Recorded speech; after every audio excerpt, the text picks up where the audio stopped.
As the great writer Dazai once said, when it comes down to it, bitches ain't shit.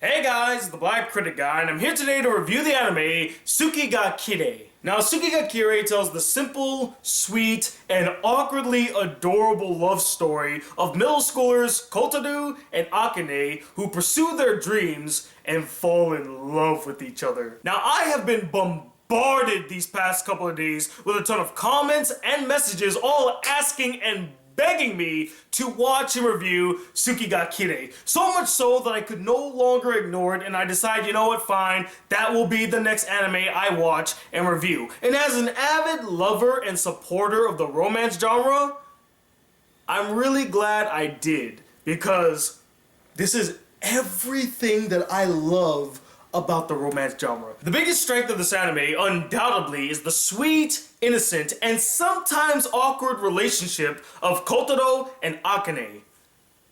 Guys, this relationship is so freaking adorable and heartwarming, I thought I was gonna die. I mean, I could not get enough of these two. I loved every single scene they were in. I loved every single moment that they shared. I felt like they had impeccable chemistry, and they have the purest form of love. Not bogged down by looks, sex, or even popularity. Just two awkward teens who come together, form a relationship, and fall in love. See, it's relationships like this that make me love the romance genre. It reminds me why I'm so attracted to this genre. To see just touching relationships like these. So thank you so much, Tsuki ga Kirei. And their relationship was quite beneficial for both of them, as it helped them each come out of their shells. Kotaro with being more confident in himself, and Akane with her anxiety. And that's what a good relationship should do. It should help each of the individuals involved grow and change. They have to bring the best out of each other.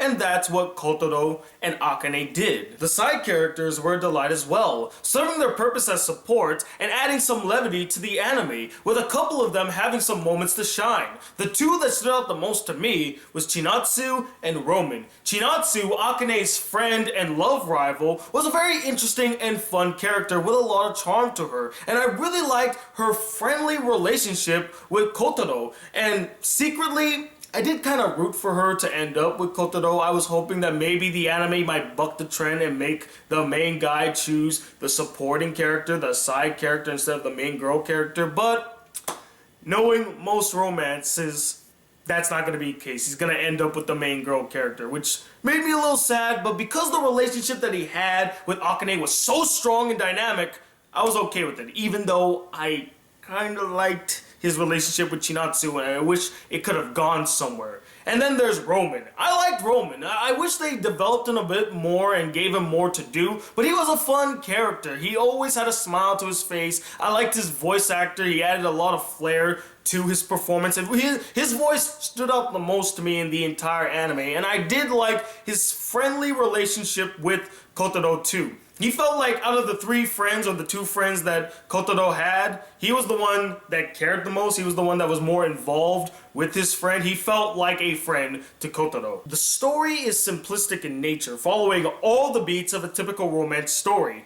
But it's quite effective as it fully engrosses you in the story, the characters, and most importantly, the main relationship. From the moment that you see these two on screen, you instantaneously root for them. You want them to come together. You want their relationship to succeed. You want to see them grow a stronger bond with each other, to kiss, to hold hands. And you want to see how they will react when their love is put to the test, when their love is on the line. That's what a good romance story does. And that is what Tsuki ga Kirei's story does. And it also perfectly captured and embodied the purity, innocence, and awkwardness of first love, and has quite possibly the best and most fulfilling conclusions to an anime I've seen all year. It had me crying tears of joy. That's how beautiful and satisfying it was. I really loved how they handled the dramatic moments in the story. They never came off as over the top or melodramatic or just completely pointless. No, there was weight to the drama, and it felt very real and down to earth. They felt like problems that most of us have faced when we were dealing with love when we were younger, when we were in middle school. So in that, it's very relatable, it's very touching, and I loved its execution. And another thing that I absolutely adored were all of the comedy segments at the end of each episode. Those were freaking hilarious. They were a riot. I enjoyed each and every one of them, and they were a nice bit of levity from all the drama that we experienced. And I'm so happy that these comedy segments decide to focus on the side characters rather than the main characters. Kind of give them a chance to be in the spotlight and show some personality and kind of get an understanding of them, but instead of through dramatic means, we understand them through comedic means. The animation, for the most part, was serene, soft, and downright gorgeous. It reminded me so much of the animation and art style that I freaking adored from Horo Masuko, with its dreamlike look and white and light color palette. Although I will say I was a bit distracted by their constant use of white, especially on the characters' faces. Like when you would see a side shot or a profile shot of their faces, you would see at the end of their face there's like this white streak there that just really distracted me, and I didn't really like it, but I understood it was more of an artistic choice, and I'm okay with it. But what I do have a problem with, and this is a similar one that I had for Attack on Titan Season 2, was all of the unnecessary use of CGI. It looks ugly and it's so distracting, especially when you would see like 2D characters standing in a scene, but in the background you have a bunch of 3D models walking all robotic and stiff like as if they had no life to them whatsoever. It was just so out of place. It stuck out worse than a sore thumb. And I don't understand why they resorted to using 3D models whenever they wanted to do walking animation. I mean, what, you couldn't draw that? Were you guys that lazy? Were you that strapped for cash? You made everything else in the anime look downright gorgeous, but when it came to characters walking around, you couldn't do that? And what's even weirder is that there were scenes where they hand-drawn, or at least they 2D draw, characters walking from place to place. So again, I don't understand why they resorted to using 3D models. It was just so distracting and pointless. Why did you use it? And to wrap this whole thing up, the Japanese voice acting was solid.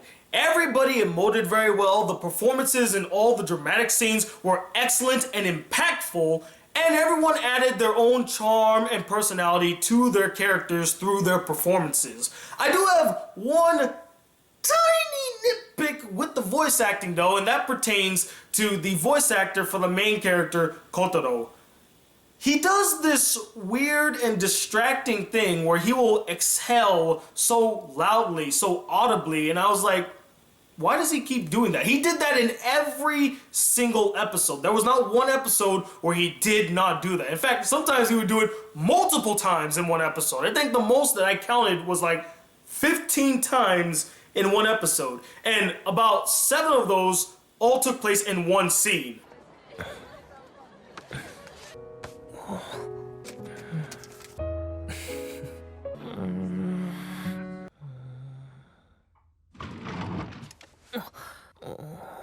Yeah, try not to notice that the next time you watch this anime. So yeah, that one little detail bothered me throughout the anime.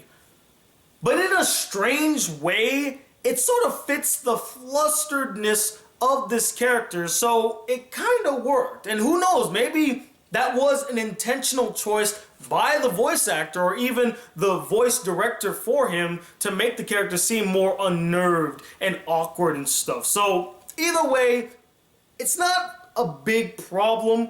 I just personally was annoyed by how they did it constantly. So overall, Tsuki ga Kirei, or As the Moon's So Beautiful, gave me everything I wanted to see as an avid supporter and lover of the romance genre. A strong and convincing romance. likable and relatable characters that you root for and become attached to almost instantaneously. Solid animation to a certain degree. A lot of heart, a lot of depth, a lot of romance, a lot of cute moments, a lot of awkward moments, and a near perfect ending that left me satisfied and gratified. It's not only the best romance anime I've seen in 2017, but it's also one of the best anime that's definitely an epic masterpiece. You have no excuse not to see Tsuki ga Kirei if you are a huge avid fan of the romance genre like myself. But as always, guys, I am not the end-all be-all opinion when it comes to Tsuki ga Kirei, or As the Moon So Beautiful. I would love to know what you guys thought about this anime as well. Did you absolutely adore it? Is it one of your favorite romance anime of the year? Or is it finally boring and dull and you just couldn't get into it and it was way too slow for you? And let me know, what is the most awkwardly cute romance you have seen in an anime? Comment below, let me know. More videos are on the way, hopefully more top 10 lists. I will be reviewing Spider-Man Homecoming real soon, so stay tuned for that. I'm actually going through my last few days of work, so I'm hopefully gonna have more free time to do some videos and maybe even finish that React series that I did so long ago, so cross your fingers that we're gonna be able to do that. But until these videos come, guys, if you'd like to be a part of the Black Critic crew, not miss out on a single awesome video, please hit that subscribe button below, like this video if you really enjoyed it, and I'm talking about in a second, the lover known as the Black Critic Guy. Till then, peace, YouTube.